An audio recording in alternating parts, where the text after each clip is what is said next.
The Essar Group is in final stages of talks to sell a controlling stake in its tower arm, ETIL. And let's go across to my colleague Mohit Bhalla for more details on the story. Mohit, many thanks for joining us on the show. Who is really the front runner to get that stake, and how much is really being sold at this stage? So Priya, what we've picked up is that NASDAQ-listed American Tower Corporation, which is the second largest tower company in the world, is actually set to buy a controlling stake in ETIPL, Essar Telecom Infrastructure Private Limited.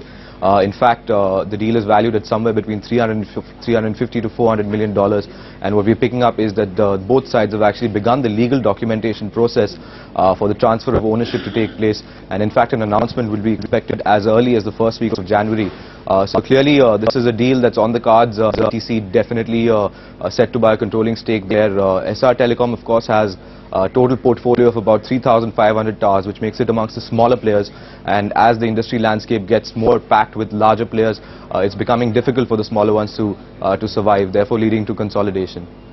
All right, so that's really what the front runner, but who are the other players in the fray, so to say? So Priya, you're right. I mean, this deal has attracted the interest of a lot of players. In fact, ETC themselves are on the negotiating table twice with Essar Telecom, and talks failed both times due to a gap in valuation expectations.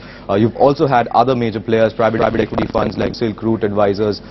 You've had other strategic investors like Tata Quippo as well as GTL Infrastructure, which have shown interest in these assets. So clearly, a lot of bidders were in the fray. Even now, as this deal comes to a close, you've got two hedge funds, US-based hedge fund Quadrangle and Olympus Capital Holdings, which is a private equity fund, which are also interested in these assets.